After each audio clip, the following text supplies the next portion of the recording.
আজ আমি uric acid নিয়ে একটু আলোচনা করতে চাই। প্রাকৃতিক উপায়ে কীভাবে ইউরিক অ্যাসিডকে নিষ্ক্রিয় করতে পারা যায়। ইউরিক অ্যাসিড কেন হয়? আমাদের শরীরে যখন যে কোনো খাবারে পিউরিন থাকে, সেই সমস্ত খাবার খাওয়ার পর যখন ইউরিন দিয়ে ইউরিক অ্যাসিডটা বেরোতে না পারে, তখন ওটা গাঁটে গাঁটে জমা হয়ে ইউরিক অ্যাসিডের পরিমাণটা বাড়ায় এবং খুবই বেদনাদায়ক এটা।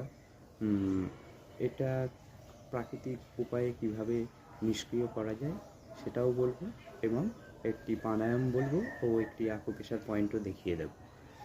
এখন তাহলে আমরা জেনে নিই যে কী খেলে ইউরিক অ্যাসিড বাড়ে আর কী খেলে ইউরিক অ্যাসিড কম থাকে এবং শরীর থেকে বেরিয়ে যেতে সাহায্য করে।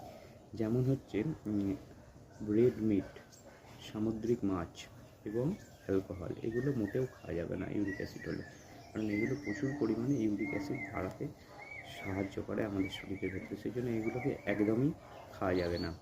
আর কী খেলে ইউরিক অ্যাসিড হবে, যেমন দুধের জিনিস, পনির খেতে পারেন, দুধ খেতে পারেন, এগুলো আমাদের শরীর থেকে ইউরিক অ্যাসিডকে বেরোতে সাহায্য করে।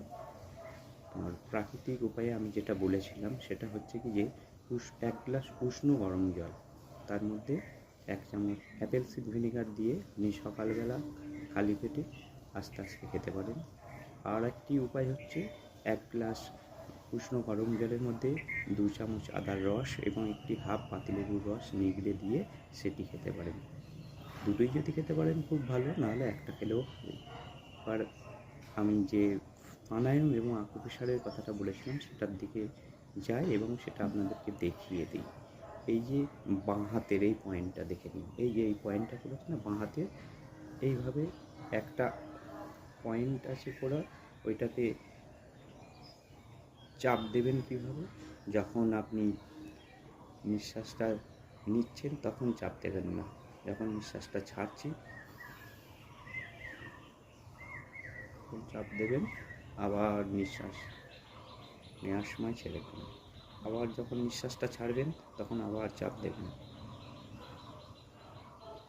আবার ছেড়ে দেবেন। এইভাবে 10 মিনিট প্রতিদিন এই প্র্যাকটিসটা করতে হবে, তাহলে দেখবেন মোটামুটি 2-3 মাসের মধ্যেই আপনার ইউরিক অ্যাসিড একদম নর্মাল হয়ে গেছে শরীরে।